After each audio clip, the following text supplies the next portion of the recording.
안녕하십니까. 8월, 제가 왜 이렇게 오늘 헷갈리죠? 8월 25일 수요일 말씀 묵상 함께 시작하겠습니다. 로마서 8장 1절부터 4절까지 말씀을 다루겠는데요. 드디어 그 유명한 로마서 8장을 시작합니다. 참 로마서 8장만큼 로마서 연구가들이 많이 주목했던 장이 없는데 이 말씀을 통해서 하나님께서 우리들을 향해서 베풀어 주신 그 사랑을 확인할 수 있기 때문이 아닌가 생각합니다. 하나님께서 우리를 더욱더 사랑하시고 더욱더 큰 은혜로 내려주시고 무엇보다도 하나님이 살아계심을 체험할 수 있기를 바랍니다. 오늘도 여러 가지 많은 어려움들 있으신 분도 계실 것이고 또 바쁜 가운데 이렇게 또 말씀을 묵상하기를 원하시는 분도 계실 텐데 주님께서 모든 것 가운데 능력을 주시고 기쁨을 주시고 위로를 주시고 참된 형통을 주시기를 기도합니다. 그럼 함께 말씀 보면서 주님의 은혜를 나누었으면 좋겠습니다. 말씀 보겠습니다.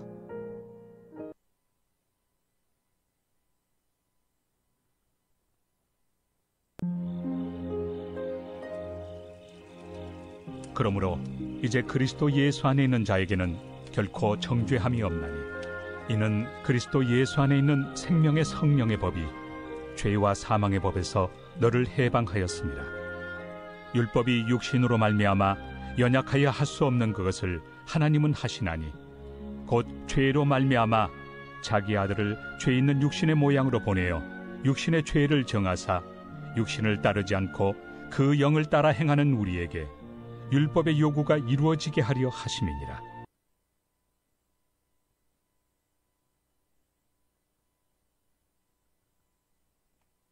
네, 짤막합니다.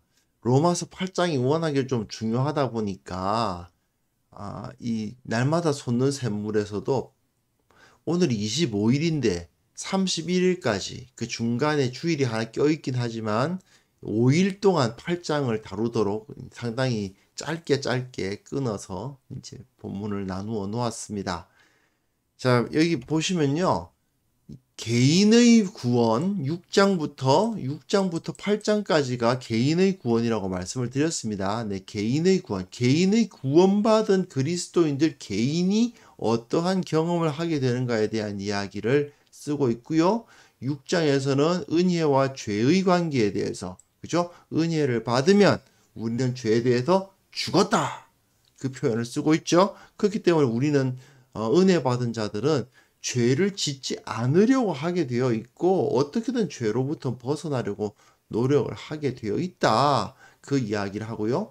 그러면서 그렇다면 꼭 율법이 있어야만 죄를 멀리하는 것이 아닌데 율법은 그럼 뭐냐? 율법이라는 것은 오히려 죄를 더 크게 한다라는 이야기를 해요. 이 이야기를 왜 하겠어요? 다시 한번 강조하지만 로마서가 기록된 이유는 교회 내에서 유대인 성도와 이방인 성도가 차별이 없다라는 것을 강조하기 위함이에요. 그리고 오늘 본문도 마찬가지입니다. 그래서 그 이제 8장을 넘어가 보시면 8장에서는 이제 아직까지 우리의 구원이 완성되진 않았잖아요. 주님께서 다시 오시지도 않았고 우리가 천국으로 들어가지도 않았죠. 지금은 우리가 이 세상 가운데서 분투하면서 구원받은 자로서 살아가지 않습니까?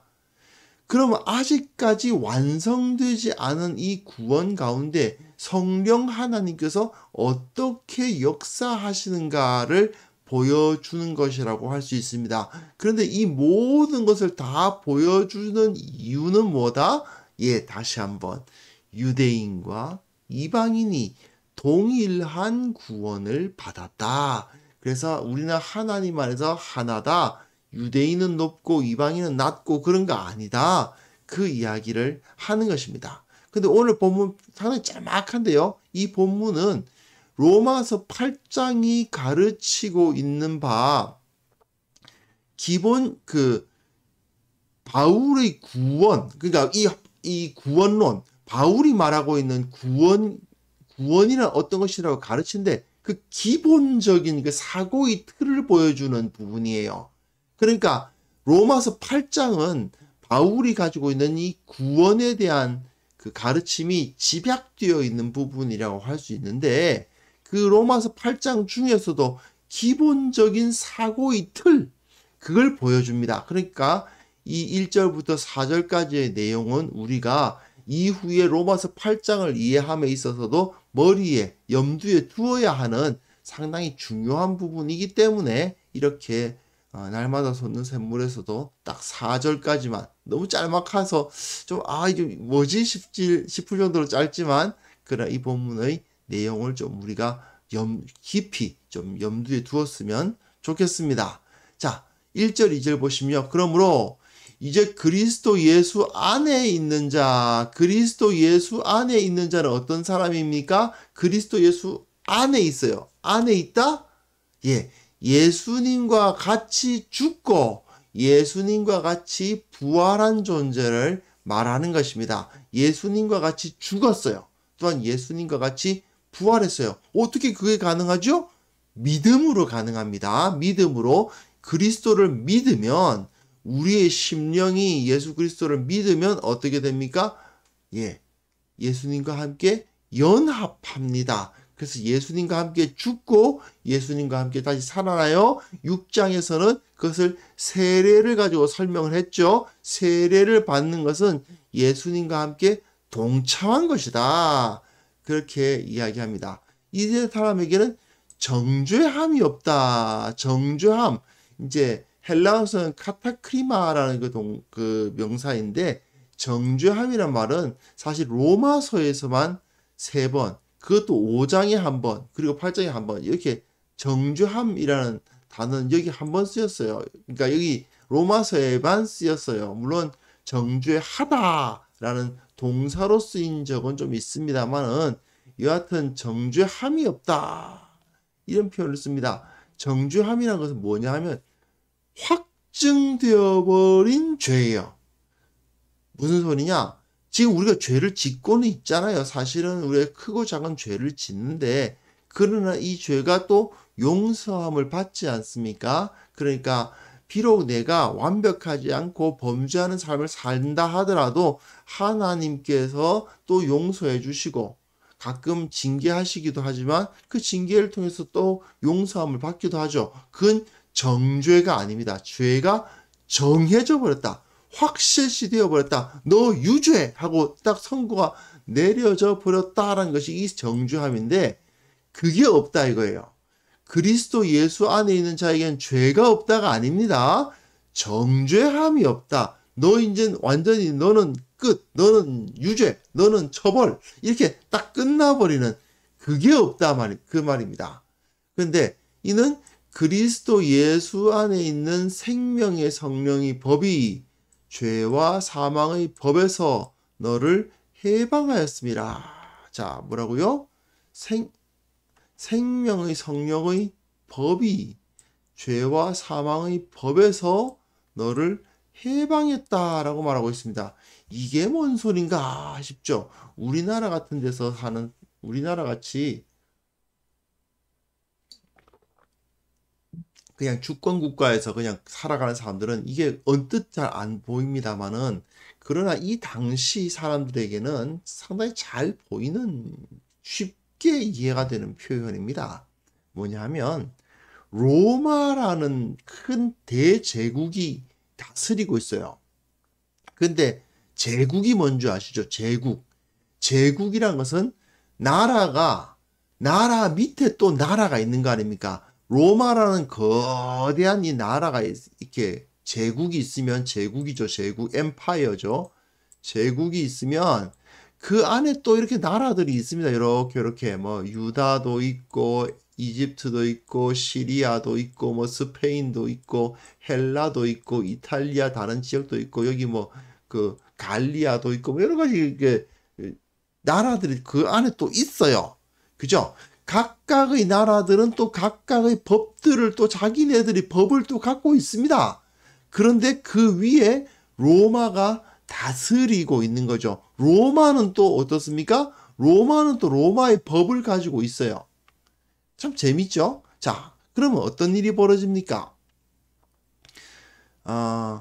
유대인의 법에 의해서, 유대인이라고 칩시다. 이 사람이 유대인의 법에 의해서 돌로 쳐 죽여야 될 죄를 지었습니다. 그런데 예를 들어서 그렇죠. 예를 들어서 어떤 사람이 돼지고기를 구워 먹었어요. 유대인은 더러운 돼지고기를 먹는다는 건 있을 수가 없죠. 그런데 돼지고기를 구워 먹은 걸 보고 야, 이 더러운 놈아 이래가지고 막 끄집어내가지고 막 야단을 치고 하는데, 근데 이 사람은 이방인이에요. 그러니까 헬라인이에요. 내가 유대인이라고 해서 헬라인이 돼지고기 구워 먹는 걸 보고 너 왜 돼지고기 구워 먹냐고 막 할 수 있어요, 없어요? 없죠. 그런 건 불가능합니다. 그러니까 유대인들은 유대인들끼리 그 법을 적용할 수밖에 없어요. 그런데 한번 이런 상황을 생각해 보십시오. 어떤 사람이 죄를 지었습니다. 돌로 쳐 죽일 만한 죄를 지었다고 막 끌고 나와가지고 죽여라 그러고 있는데, 갑자기 이 사람이 나 로마 시민이야 왜 이래 이런 식으로 나오면 상당히 곤란해집니다. 로마법에 의해서는 내가 한 것은 무죄야. 그렇게 하면서 그 로마 고위 관료 데리고 와가지고 이 사람들이 말이야 내가 이거 했다고 나 죽이려고 그런다. 그럼 어떻게 돼요? 로마 관료들이 아니 이 사람들이 이래가지고는 이제 이 사람을 구출해내고 오히려 그 사람을 죽이려고 위협한 사람들이 로마법에 의해서 심판을 당할 수도 있어요. 무슨 뜻인지 이해되시죠? 로마가 이제 예를 들어서 로마가 있단 말입니다. 로마에도 로마 법이 있고 유대에도 유대법이 있어요. 유대법이 있는데, 자, 이게 유대법하고 로마법이 있는데 로마가 유대를 다스리고 있죠. 그러니까 로마법에 의해서 유대법이 제어를 당해버립니다. 유대법 내에서 너 사형 이래가지고 막 죽이려고 그러는데 무슨 소리야? 나 로마인이야 이래가지고 난 로마법의 그 지배를 받겠어 라고 말하고는 로마법으로 빠져나갈 수가 있는 겁니다. 이게 바로, 자, 다른 걸 해볼까요? 로마법이 그죠? 이게 로마법이, 다시 한번요. 생명의 성령의 법이 로마법이고 죄와 사망의 법이 유대법인 거예요. 그러다 보니까 생명의 성령의 법이 로마법이 죄와 사망의 법에서 유대의 법에서 너를 해방해냈다, 끄집어내줬다, 그 말입니다. 이해가 되시죠? 이렇게 생각하시면 쉽게 이해가 될 수 있습니다. 그렇기 때문에 더 높은 법에 의해서 유대의 법이 이제 제어를 당한 거죠. 예수님 같은 경우에는 그 높은 법이 당연히 유대의 법을 이기고 끄집어내 줘야 되는 상황임에도 불구하고 그 높은 법을 그 로마법을 주도하고 있었던 빌라도가 부패한 자였기 때문에 결국은 그 밑에 있는 유대의 다스리는 자들한테 넘어가가지고 그들의 위협에 넘어가서 그만 불법을 저지르는 일이 벌어지고 말았죠. 하지만 정상적인 경우는 어떻습니까? 빌라도도 사실 이 사람은 죄가 없다고 생각했잖아요. 정상적인 경우에는 유대인들 사이에서는 예수님이 성전을 모독했다 해가지고 죽여라 그러는데, 빌라도가 보기에는 로마법상으로는 이 사람은 아무런 죄를 지은 적이 없거든요. 그러면 빌라도는 뭐라고 해야 됩니까? 무슨 소리야? 이 사람 무죄! 이렇게 무죄 방면해줘야 됩니다. 그런데 현실적으로는 예수님이 로마 시민권자가 아니었기 때문에 그만 십자가에 달려 죽으시고 만 거죠. 바울의 경우는 어떻습니까? 이 사람은 로마 시민권자다 보니까 야, 나 로마인이야 그러면 이제 곤란해지는 겁니다. 분명히 바울은 유대인이기도 하지만 또한 로마인이잖아요. 그러니까 로마법의 지배를 받으면서 유대인들의 공격을 피할 수가 있는 겁니다. 그게 바로 이런 거예요. 생명의 성령의 법이 죄와 사망의 법에서 너를 해방하였다. 이런 일이 실제로 많이 벌어집니다. 유대의 법에서 로마 법이 너를 해방하는 그런 일들이 자주 벌어지고 있었으니까요. 바로 그런 모습을 여기서 보여주고 있는 겁니다. 자, 3절 4절 보시면요. 율법이 육신으로 말미암아 연약하여 할 수 없는 그것, 이게 뭐죠? 예, 지키는 것 말이에요. 율법이 육신으로 말미암아 연약하여서 할 수 없는 것이 있어요. 하나님의 말씀을 100% 지킬 수가 없어요. 율법을 그대로 지킬 수가 없어요. 그런데 하나님은 하십니다. 어떻게 하십니까? 죄로, 이 부분이 좀 번역이 좀 아쉬운데요. 죄로 말미암아 자기 아들을 죄 있는 육신의 모양으로 보내어 육신의 죄를 정하사 이게 이건 번역이 정말 이건 우리말이 아니죠. 솔직히 말씀드리면 이걸 우리가 읽을 수가 없잖아요. 이거 좀 어려운데요. 참 답답합니다. 죄로 말미암아라고 말한 것은 이 죄의 문제 때문에, 이런 얘기예요. 죄의 문제 때문에 자기 아들을 죄 있는 육신의 모양으로 죄 있는 육신을 가진 자로서, 그죠? 죄의 육신을 가진 자로서 죄 지을 수밖에 없는, 죄를 당연히 지을 것 같은 그런 육신의 모양으로서 보내어서, 요 부분이 제일 답답해요. 요 육신의 죄를 정하사. 이게 무슨 소리냐 하면요. 이게 무슨 소리냐 하면 이제 죄송합니다. 이게 또 넘어가네요. 육신의 죄를 정했다. 이런 말은요.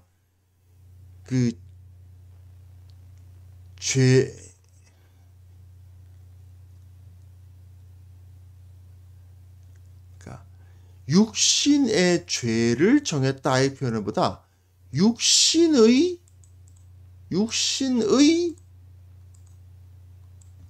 글씨가 잘 안 써지네요. 육신의 죄에 대해서 심판했다 이겁니다. 이게 무슨 소리냐면요. 이게 우리말이 어렵습니다. 우리말 번역하기 어려우니까 이렇게 번역했겠죠. 물론 저보다 번역 훨씬 잘하시는 분들이 번역했는데 제가 또 이게 번역 뭐냐 그런 생각이 들지만 참 어렵습니다. 자, 이게 무슨 소리냐면요. 이 좀 전에 말씀드린 것 같이 유대인들의 보다 더 높은 로마법이 있는 상황을 한번 생각해 보세요. 유대인들이 유대법을 가지고 예수님을 이제 심판하려고 했습니다. 그죠? 심판을 했죠. 그래서 예수님을 죽게 했습니다. 근데 그 예수님이 어떤 분입니까? 하나님의 아들이십니다. 그분은 죄 있는 육신의 모양으로 오셨어요. 사람으로서 오셨죠. 그런데 어떻습니까? 그분이 다시 살아나 버리셨어요. 그러므로 인해서 육신의 죄를 정죄하셨다. 이거예요. 육신의 죄에게 정죄하셨다. 무슨 소리예요? 육신의 죄가 유죄인 거예요. 그래서 육신의 죄가 무너져 버린 거예요. 인간은 어떤 존재입니까? 죄가 주인이 되고 인간이 죄의 종이 되어 있었습니다. 그죠? 그런데 그러니까 죄의 권세를 깨뜨리셨다. 이거. 죄가 권세를 갖고 있었는데 죄가 우리들에게 죽음의 선고를 하고 있었단 말입니다. 죄가 나쁜 녀석이어서 죄가 우리를 통치하고 있었어요. 무슨 소리인지 아시겠죠?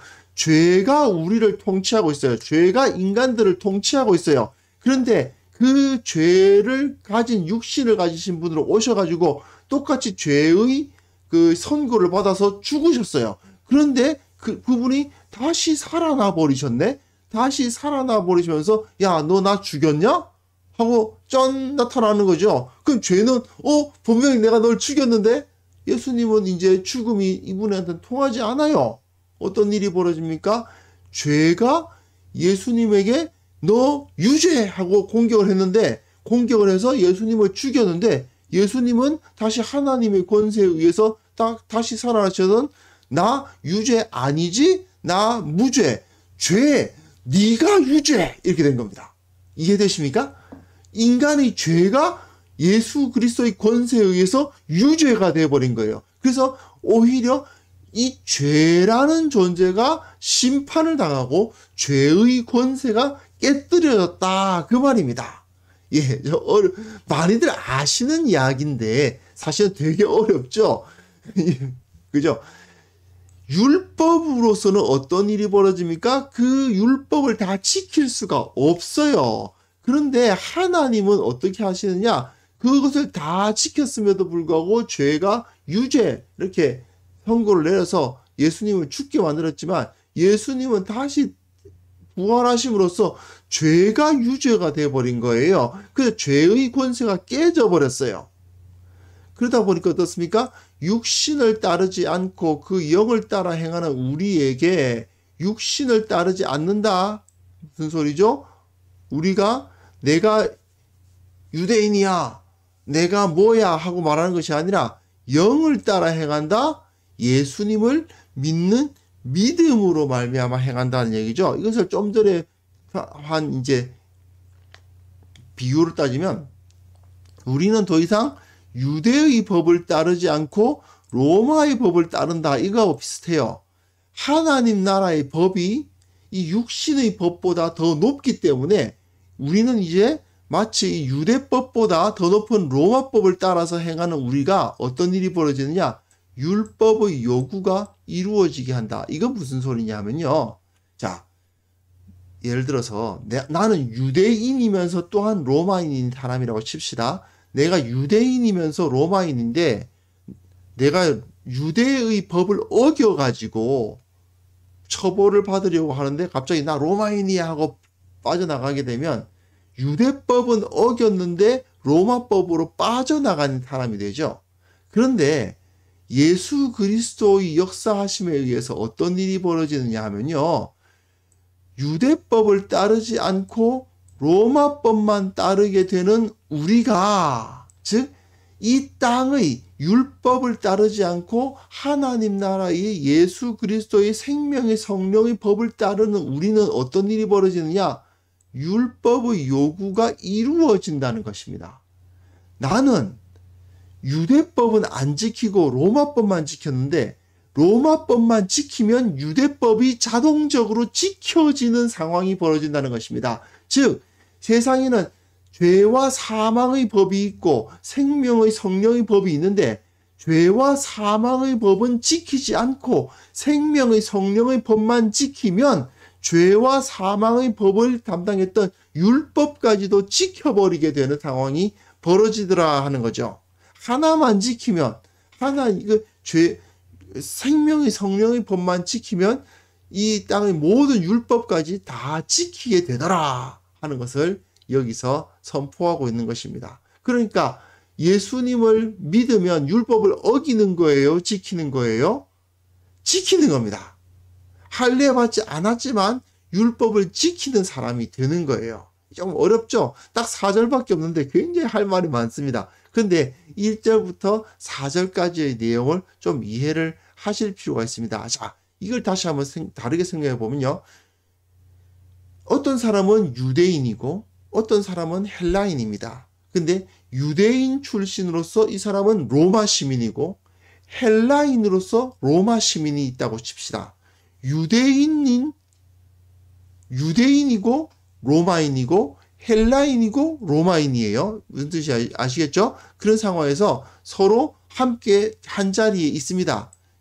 다 로마인입니다. 둘 다 로마인입니다. 근데 이 사람은 출신이 유대인이고 이 사람은 헬라인이에요. 유대인, 헬라인.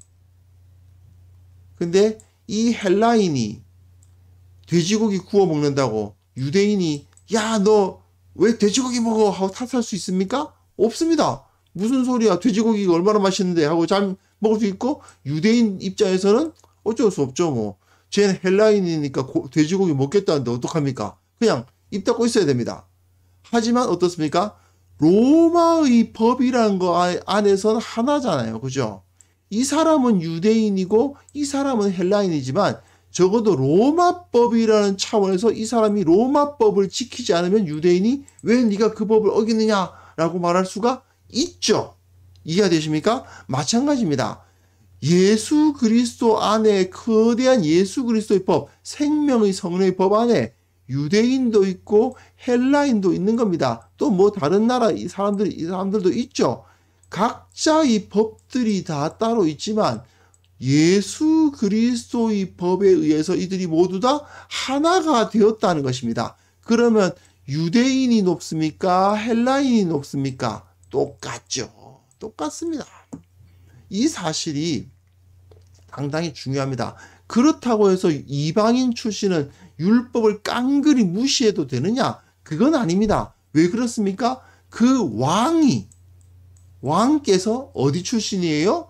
유대인 출신이세요. 예수님은 유대인 출신이기 때문에 유대인에게 내려온 그 기본적인 율법의 정신을 근거로 그 땅을 다스리십니다. 하지만 예수님 안에서 예수님처럼 행동하는 사람들, 즉 예수님을 믿는 사람들은 여기에 있는 유대인들처럼 살지 않지만 그들이 예수 그리스도의 법에 의해서 살아가다 보면은 이들의 법을 지키는 것이나 다름이 없는, 헬라인이 유대인의 법을 지키는 것이나 다름이 없는 그런 삶을 살아가게 되어 있다, 그런 겁니다.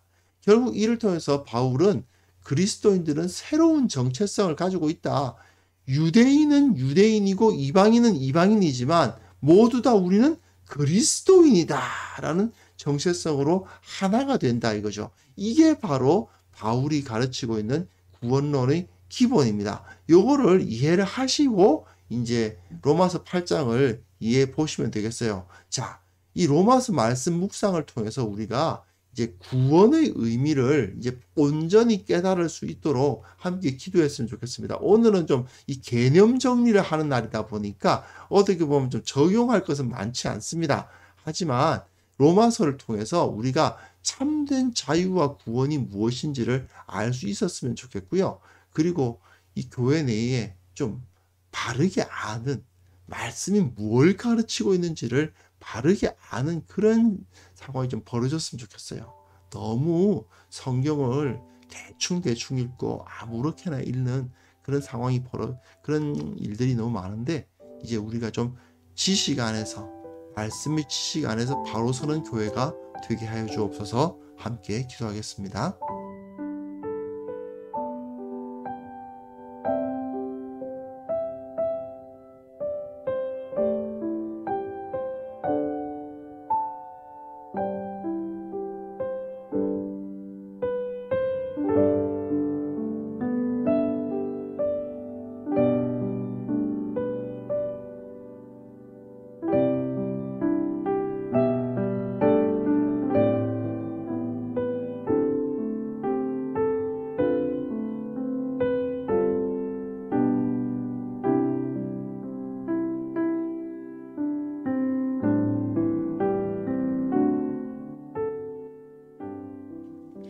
하나님 아버지, 우리에게 말씀을 주심으로 인하여 감사를 드립니다.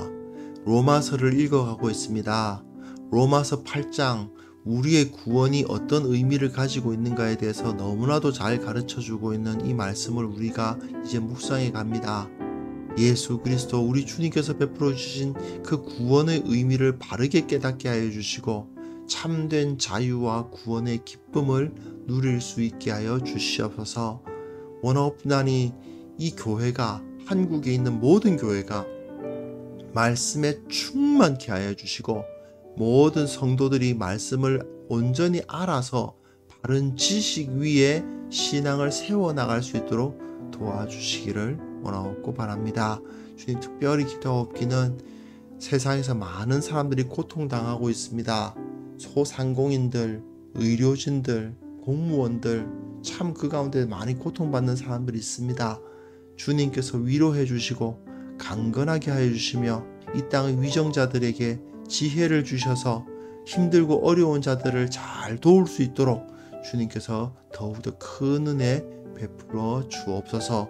아버지, 오늘 하루 우리를 건강하게 지켜주시기를 원하옵고 주님께서 모든 것으로 채워주셔서 주님께 감사하고 찬양하며 즐거워하는 하루가 되게 하여 주옵소서. 예수 그리스도의 이름으로 기도합니다. 아멘.